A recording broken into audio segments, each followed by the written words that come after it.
Whatever the current meta happens to be, I don't think I'm ever going to stop using the M4A1 in Warzone. It might not be the best gun anymore, but I still really enjoy using it. Today I've got a gameplay from a couple of weeks ago when Verdansk Resurgence Mini was the limited time game mode, and I decided to hop in as a solo against other groups of trios just to see how I could handle it.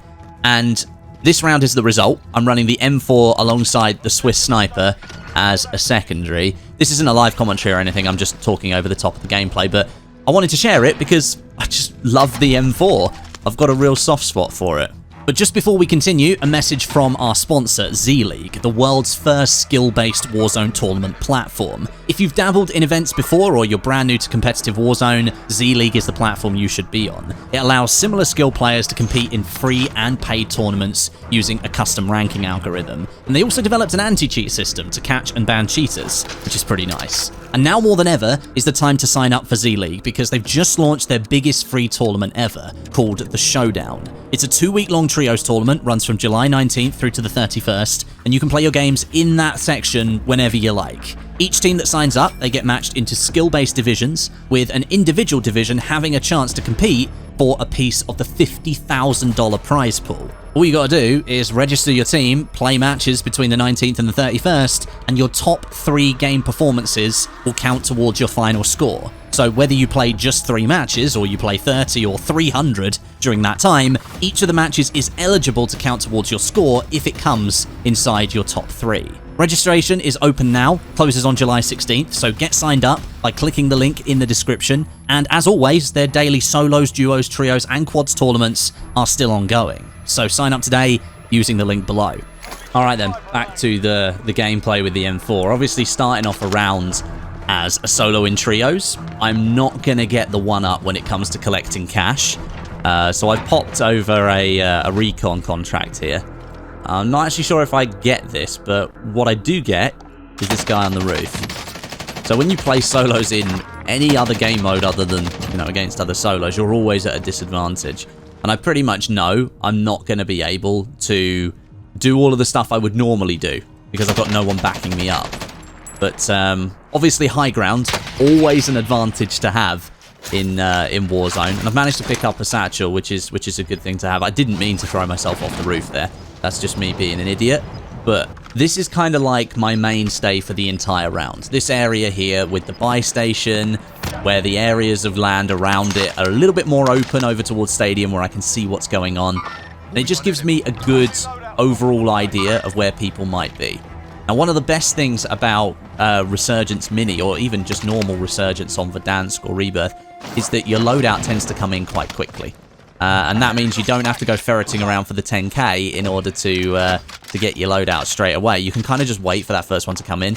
And being a solo, ideal to just wait for that and then go down and try and get it as quick as possible. It's still really dangerous for me to do this because there's 2 other loadout crates there. But I wanted to get the high ground back again as quick as possible. Because in that way, I'm just out of the way. And if people are down on the ground fighting, maybe I can third party, pick off a couple of players, just annoy a few people here and there. And ultimately, the reason I wanted to do this stuff where I just play in trios as a solo is purely for me to just get a bit more practice. That was a nice snipe on that guy. I wanted to just get more practice about, like, fighting multiple players at once or being aware of multiple angles at the same time. And that's something that you can't really get. You can get it in solos, of course. Like, you could be fighting 3 or 4 different people in the same location. But when it comes to trios, well, inevitably the entire trio will focus on you at once. And so it gives me the idea, it gives me practice about how I can sort of solve those situations and the angles that I need to hold and stuff like that. Got nice and lucky here with the munitions box. I was thinking already, oh, I'm struggling for assault rifle ammo, but that's not a problem anymore. I've actually got plenty of money now as well, which is perfect. So you pop the UAV. I've still got the self-res from earlier on in the game. These guys are down on the ground. You can see them on the mini-map there. But yeah, I've still got the self-res. I haven't died yet. So that's obviously good. And of course, in Resurgence Mini, it is Resurgence, but when you play solo, you're not coming back. If you die, well, that's it. You're done. So you need that self-res on you pretty much at all times. It's really, really important. You see that guy just drop down the edge there. There's a bit of fighting going on the ground here. Just finish off that guy. Does let other people know that I am in the area, though, so to speak. I think you just caught somebody on the building behind, actually. You might have seen that. This guy didn't stand a chance. I thought that second follow-up shot with the Swiss would really take him down. We've had 2 nice snipes with the Swiss so far. If I'd have gone for the Swiss there, I would have taken that guy's head off. You'll see there's only like 15 players left, but there's still so much action that's going to happen in this game. Missed that important shot there. And he went off around the side, which was lucky, because I could have got another snipe on him. That guy did not stand a chance, and then stuck him with the thermite. I'm loving the thermites at the moment. Like, Lackey's got me onto a winner by using the thermites. I was always a lover of the Semtex grenades, because obviously they'd stick to something and then they'd blow up. But before they changed them, they wouldn't get a confirmed kill if you stuck on somebody. But now they've changed it so that if you stick someone with a Semtex, you do get the down or the kill in solos. Unless they've got self-res, then it'll just go down. But Lackey got me onto the Semtex, because you can the thermites, you can just throw them so much further. That guy up on the roof there, I've already sniped him once already. He didn't stand a chance either. Got lucky with the fall off the roof. Someone's dropped in here. And this is where I get really lucky. I get taken down. I was about 3 ticks away from dying there. And someone else shot the John McClane on the roof for me. So I managed to get away. I got really, really lucky there. To be honest, shouldn't be alive. Should probably have died. Absolutely no way that I should be the one who's left standing after that fight. Because he was like peeking over the edge of the roof. And he was probably just aiming at my head, which is why he took me down so quick. But the reason I wanted to take this location is I played a previous Resurgence mini round just before this one. Again with the M4. Didn't get anywhere near as many kills, didn't survive. That was a really nice kill. Not going to lie, that one felt really good. But there were so many people just congregating around this area, and it was a very similar circle to the previous game. So I was like, alright, I'll just hang around here then. And as you can see, we've gone from like 4 kills to about 9 kills in a few minutes. So we're doing pretty well. You do have to keep your head on a swivel though, and I've not chosen the highest point of the map. I think if I'd have taken the tower or the red building over there on the right-hand side, I think that would have been less advantageous, shall we say. There is somebody just down below here. Have to be really careful, because obviously I'm like standing out in the open at this point. And of course, it's going to be trios versus me. So if they got a snipe on me, I'd get absolutely ruined. There are still a couple of people below. I can hear the footsteps.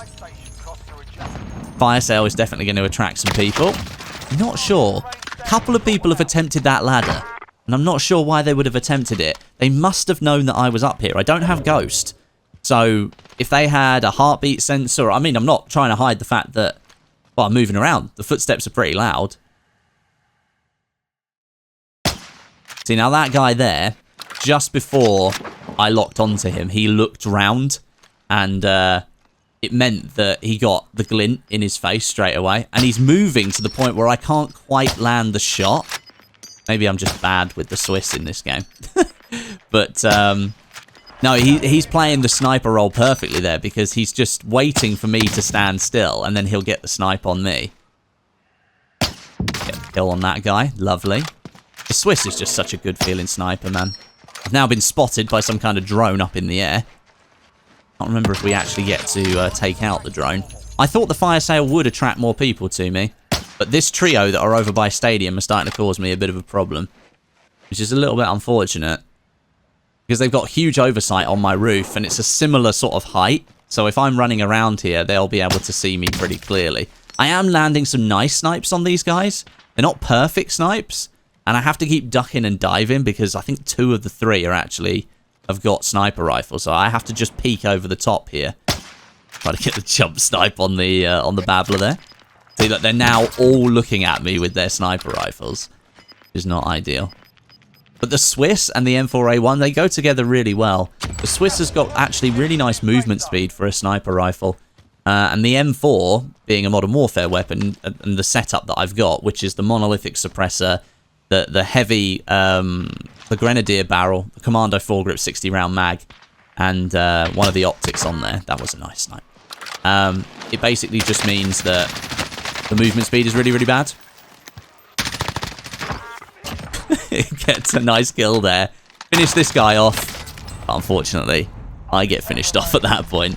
This guy with the Car 98, I think his name was, Cerberus. This is the guy that I'd killed twice already, and I think I'd already sniped him on top of the building. And I didn't get the finish on him, so he's just been waiting up there, waiting for me to move into a position that he can snipe me. I'm sure he would have had eyes on me for a lot longer than just that moment there, but fair play to him. He used the Car 98 nice effectively, gets the headshot, takes me down. And it's down to the last 3 teams here. We're just going to finish out the match, I think. This guy, running Meta Farah with a Car 98. You can't like that. You can't lie. That's a very, very solid loadout. But this location here, you've got to be careful. He's the only one alive, and he's not playing particularly smart here, because there's a player behind him. Is he trying to? He is trying to res a friend. So I thought he was being a bit reckless there, but actually he's gone for the push to the buy station to try and get one of his friends back, which, you know, is pretty decent. Then he gets confused by the spray paint on the wall. 100 IQ, 200 IQ play from that guy. I mean, GG's. He's just been hiding in the bottom of that building for a long, long time. This is his friend that's come back. Picks up my M4. Realizes he doesn't want it. You know, that's fine. He picks up a PKM with no stock on it. Absolutely mental. But still, he's picked a good position here. He's taken the high ground. This is pretty much the highest point left on the map now that's available as a play space. You can hear some fighting going on. So it's now 5 players left, 3 teams. So that's, what, 3v1v1 or... Yeah, 3v1v1. No other way that this setup can actually work. Or 2v2v1, I guess. But here, I'm not really sure what he's doing. Like, he shouldn't be using the Swiss at this point. It's too close range. This is my Swiss, I think, by the way. I mean, fair enough. There's a good snipe on that guy. But I would have just been using the PPSH. Because look, these players down here, you could have got the kill on the other guy who went behind the bus. But he didn't do that. It's a shame. But overall, I just wanted to share that M4 gameplay because, like, I don't use it too much in Warzone at the moment because it's not meta. It's definitely not meta. But I just love using it. I just wanted to share the gameplay. Plus, it's, you know, solos versus trios, so quite enjoyed it. Thanks very much for watching. Hope you all enjoyed, and I'll catch you in the next one.